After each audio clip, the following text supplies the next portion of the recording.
वृंदा के साथ में भगवान ने भी छल किया तो वृंदा ने भी श्राप देने में देर नहीं करी। इसलिए जितने लोग यहाँ पर कथा सुन रहे हो, मन मीठा मत करना कि मैं मेरे भाई के साथ में जमीन जायदाद में छल कर लूंगा, मेरे बेटे के साथ में मैं छल कर लूंगा और मेरा घर बहुत बड़ा बन जाएगा। सुनो, जिसने भी अपने भाई के साथ में, जिसने अपने भतीजे के साथ में, जिसने अपने परिवार के साथ में थोड़ा सा भी छल किया, इसका निर्णय में बहुत बड़ा नहीं देना चाहता। बस इतना समझ लेना कि कौरव और पांडव की लड़ाई होने में भी देर नहीं लगी है। शिव महापुराण कह रही है, कृष्ण भगवान ने दुर्योधन को बुलाया, इधर आ।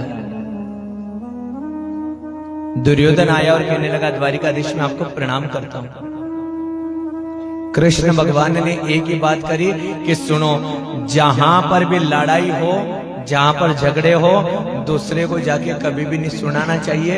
दूसरे लोग हमारी मजाक उड़ाएंगे, दूसरे लोग हमें कहने का, गलत बोलने का प्रयास करेंगे। घर की लड़ाई घर में सुलझाने में देर।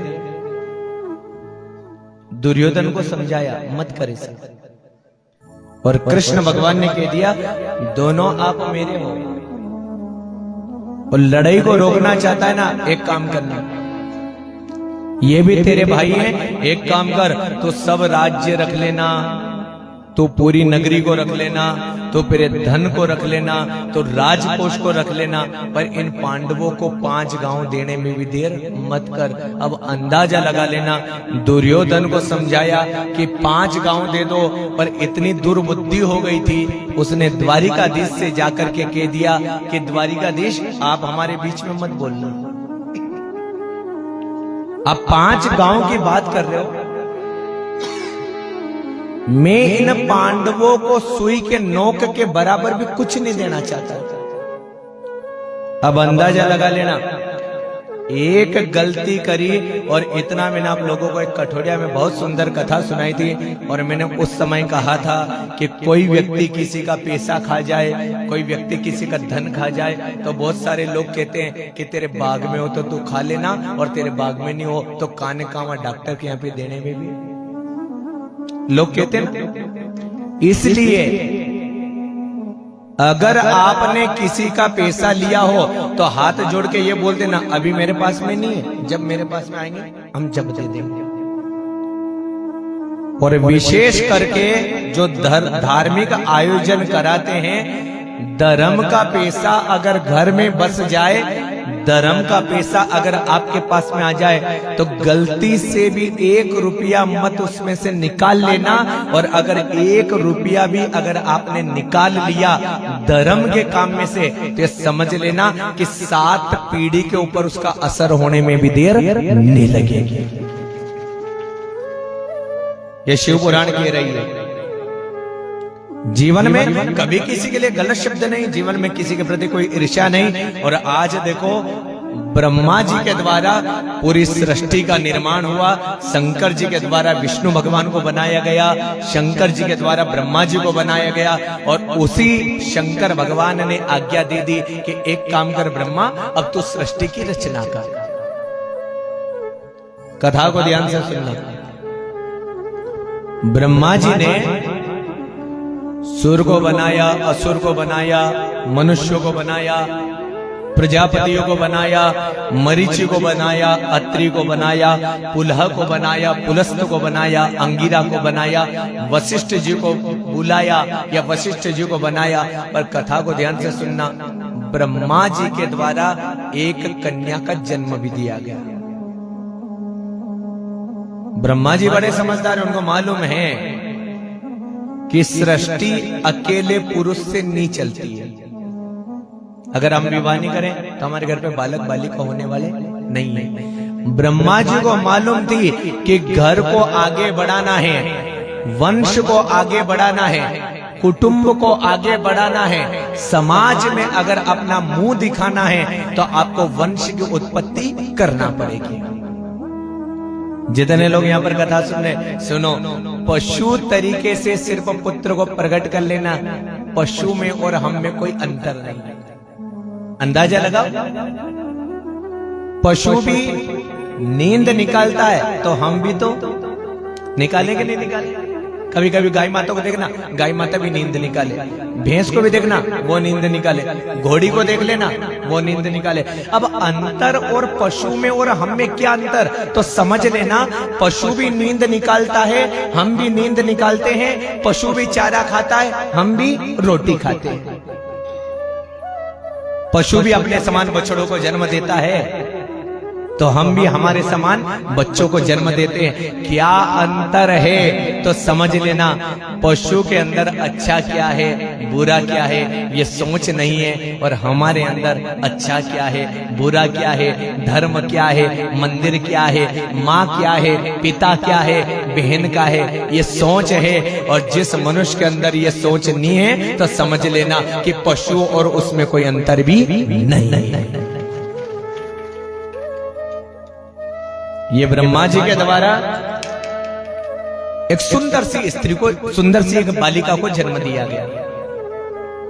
इनको मालूम पड़ गई थी कि संसार यूं चलने वाला नहीं है। और सुनो, जैसे ही जन्म दिया और जैसे ही उसका जन्म हुआ, इतनी सुंदर थी, इतनी सुंदर थी, ब्रह्मा जी ने उसका नाम रख दिया और उसका नाम रखा संध्या।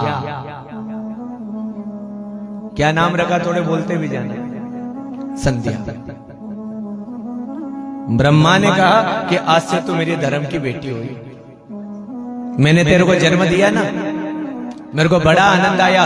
और सुनो, सही बात तो यह है कि जिस किसी के घर में बेटे का जन्म हो, वह घर शुभ मंगल बने या ना बने, पर जिस किसी के घर में अगर बेटी ने जन्म लिया, तो वह घर मंगल नहीं, महामंगल होने में भी देर नहीं करता है।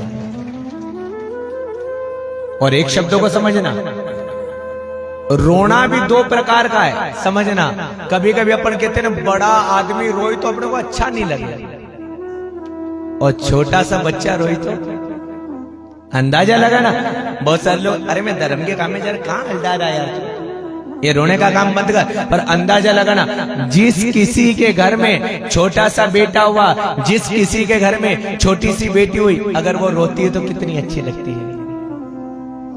एक ये भी रोना है, एक वो भी रोना है, और दो रोने का अर्थ समझने का प्रयास करना।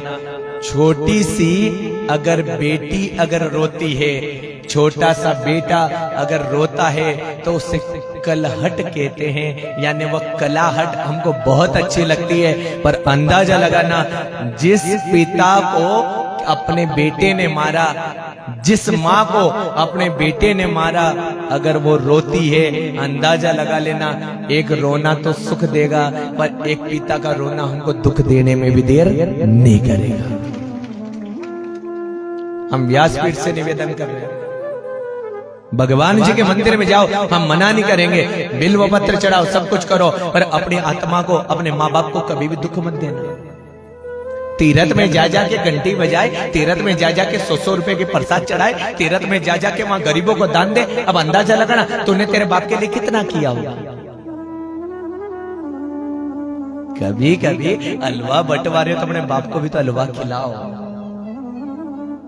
और संसार में कुछ भी नहीं है। और एक बहुत बड़ी बात मैं कहना चाहता हूं, जिसने की माँ बाप की सेवा, उसका बेड़ा पार है, और जिसने दुखाई आत्मा, वो डूबती मझधार। इसलिए मैं आप लोगों से निवेदन कर रहा हूं, अगर अपने माँ बाप की सेवा नहीं कर सकते हो ना, उनका अपमान भी मत करना। और एक और विशेष करके निवेदन, हमारे बाप दादा ने मेहनत करके, हमारे बाप दादा ने बखर को चला के, हमारे बाप दादा ने दफोरी का पसीना निकाल निकाल करके जमीन को खरीदा है। सुनो, अपने बाप की जमीन अगर 10 बीघा है, तो 10 बीघा से अगर आप बेटे बन के आए तो 12 बीघा कर देना, परंतु 10 बीघा में से 9 बीघा करने का अधिकार आपका नहीं। गिफ्ट दो ना, आपके पिताजी ने अगर आपको दिया है, तो आप भी आपके बेटे को। मैंने 11 बीघा तो नहीं करी, पर मेरे पिताजी के 10 बीघा थी ना, तो 10 बीघा को मैंने 9 बीघा भी नहीं करी है। मैंने मेरे पिताजी की खेती का सम्मान किया है, मैंने उनके घर का सम्मान किया। देख मैंने भी 1 बीघा भी नहीं बेची नहीं। तो मेरे बेटे तू भी मेरा नाम करना और तू भी 1 बीघा मत बेचना। और अगर तू 1 बीघा नहीं बेचेगा ना तो तेरे दादाजी भी आशीर्वाद देंगे और मैं भी मरूंगा तो तेरे को आशीर्वाद देने में देर नहीं। ये संसार के बहुत सारे नियम में वर्णन नहीं करना चाहता। कभी कभी अपने खुद के बलबूते पे खड़ा होना चाहिए। घर के 15 जने 20 जने क्यों मांगो पैसा। आपका बेटा कहता पिताजी मेरे को मोबाइल ला दो। पिताजी का कहना है कि 10,000 का मतलब 1 लाख रुपए का लाना। पर सुन खुद मेहनत करके ला। जिस दिन तू मेहनत करके लाएगा ना वो मोबाइल तेरे जेब में अच्छा लगेगा, वो मोबाइल तू घुमा करके ले जाएगा तो अच्छा लगेगा। पर सुन अगर बाप से मांग करके चलेगा ना तो वो मोबाइल तू 1 लाख का भी लेके आएगा ना तो तेरे मन में 2 लाख लाने की इच्छा भी फिर लगेगी। इस कारण तू 1 लाख का मेहनत करके लाएगा, पसीना कमा कमा करके लाएगा। तो सुन उस मोबाइल को देख कर तेरे मन में आएगा कि मैंने सदैव सत्य किया और मेहनत करके अगर मोबाइल कमाया तो तू भी प्रसन्न होगा, तेरे घर वाले भी प्रसन्न होने में देर नहीं लगेगी। मेहनत करना चाहिए। हमारे घर में हम 4 भाई और चारों भाई हमेशा मेहनत करते रहते हैं, हमेशा मेहनत करते हैं। और जितना खेती का पैसा आता है ना उसके द्वारा घर की प्रगति करते हैं। कोई अलग से चूल्हा नहीं है, एक चूल्हे के ऊपर 4 भाई 4 लाड़ी, चारों भाइयों के दो राजकुमार हैं, माता है, पिता है, सब है। अंदाजा लगाओ ना, वहां घर पे भी जाते हैं। अब हमको तो ये भी नहीं मालूम कि अपना खेत कहाँ है। मेरी ये स्थिति है।